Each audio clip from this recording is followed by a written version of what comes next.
Aujourd'hui, dans ce nouvel épisode de Tellement Vrai, nous retrouvons Dimitri, qui est un jeune paysagiste.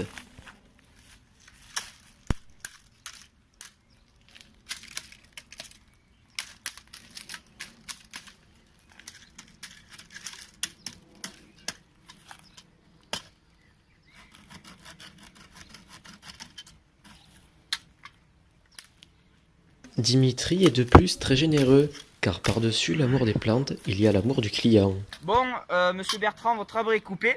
Donc ça nous fera un total d'une centaine d'euros léger. Oui, enfin en fait je compte pas parce que c'est assez facile de défaire les branches, tout ça. Un café? Allez, allons visiter votre cave. Oui, ben moi je fais paysagiste depuis pas mal de temps déjà. Ah, attendez.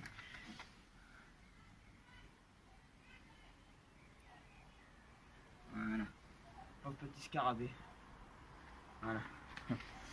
Donc je disais, ouais, en fait j'aime vraiment beaucoup la nature, je fais ça pour les clients, en fait je me rémunère très peu, parce que justement c'est vraiment la passion qui m'allie. Après c'est vrai que c'est assez compliqué d'allier passion et ce métier, parce que, comment dire, parfois vous voyez il y a des choses à couper. Et c'est assez compliqué quand même. Mais voilà, on s'y fait. Puis après, il y a le rapport social par rapport aux clients. Il y a tout ça qui rentre en jeu. L'aspect économique, tout ça. Alors j'ai fait un bac pro menuiserie qui avait rien à voir. Mais comme ça, je sais quel type de bois faut couper avec tel type de scie, tout ça. Non, c'est vraiment un beau métier. Voilà, donc en fait, pour un exemple, ceci est un cyprès peint. Donc ça ressemble à un pin, mais à s'y méprendre, c'est un cyprès. Donc toujours s'équiper de gants.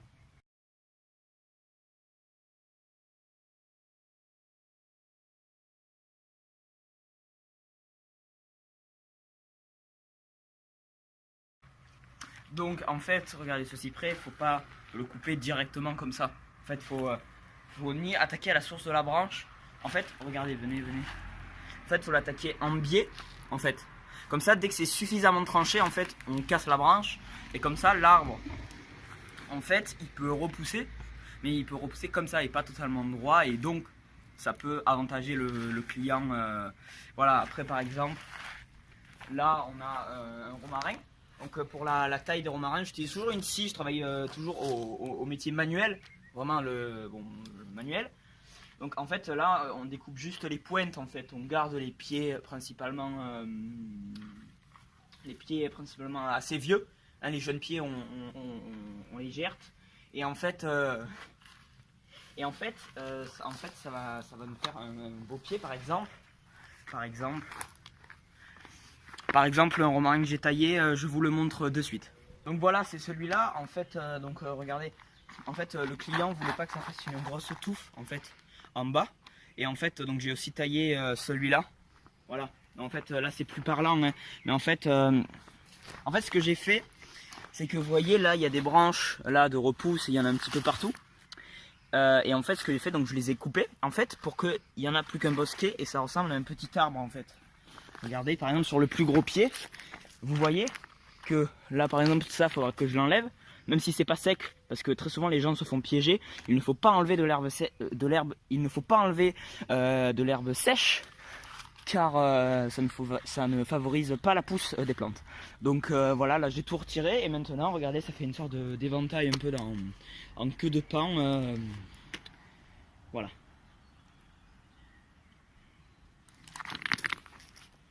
Mais après plusieurs années de métier, Dimitri a développé une maladie rare, nommée la dimithrite aiguë.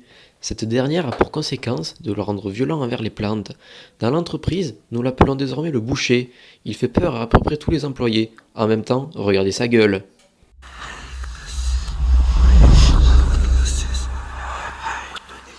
Je vais te déchirer le rectum.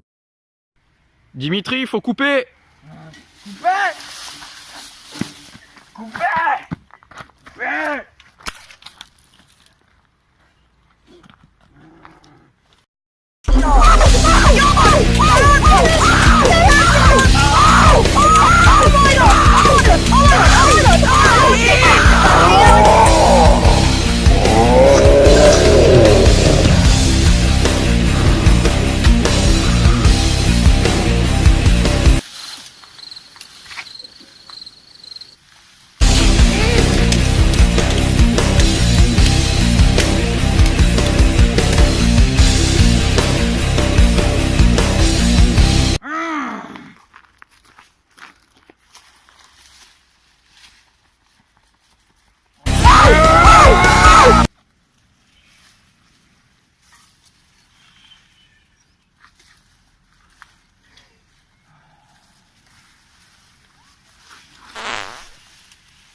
Ah oui, et après chaque journée de travail, Dimitri a besoin de sa dose de buisson.